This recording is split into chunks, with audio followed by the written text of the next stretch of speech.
நெகட்டிவாக பேசாதரா, எல்லாமே நெகட்டிவாக போயிடும் அப்படின்னு சொல்லி வாழ்க்கையில் நம்ம யாரையாவது திட்டியிருப்போம். ஆனால் ரியாலிட்டியில் நம்மளும் நெகட்டிவாக நிறைய விஷயங்களை பேசிட்டு தாங்க இருப்போம். ஸோ இன்றைக்கி பார்க்க போகிறது பாசிட்டிவ் ஃப்ரேமிங்.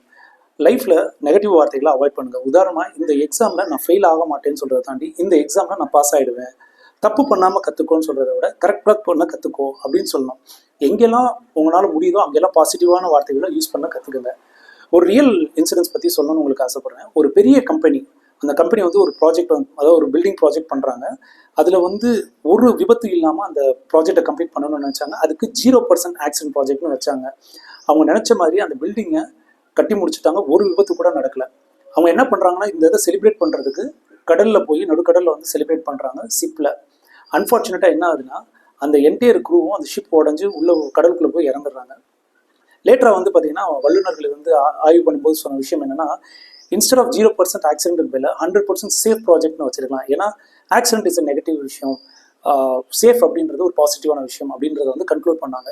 ஸோ இதுலேருந்து நம்ம தெரிஞ்சுக்க வேண்டிய விஷயம் என்னென்னா, முடிந்த அளவு உங்களால் வந்து பாசிட்டிவான விஷயங்களையும் பேச கற்றுக்குங்க. அது நெகட்டிவாகவே இருந்தாலும் அதை பாசிட்டிவாக சொல்ல. இப்போ ஒரு குழந்தை இருக்குது, நீ படித்து என்னத்தை ஃபெயில் ஆக தான் போகிறன்றதை விட இன்னும் பெட்டராக படிக்கலாமே, நீ உன்கிட்ட நிறைய டேலண்ட் இருக்குன்னு சொன்னால் அது நல்லாவே இன்னும் அவுட்கம்மை கொடுக்கும். So try to use a positive words. So இந்த வீடியோ பிடிச்சிருந்தா மறக்காமல் SSLC பண்ணிடுங்க. Subscribe, share, like and comment. Thank you so much.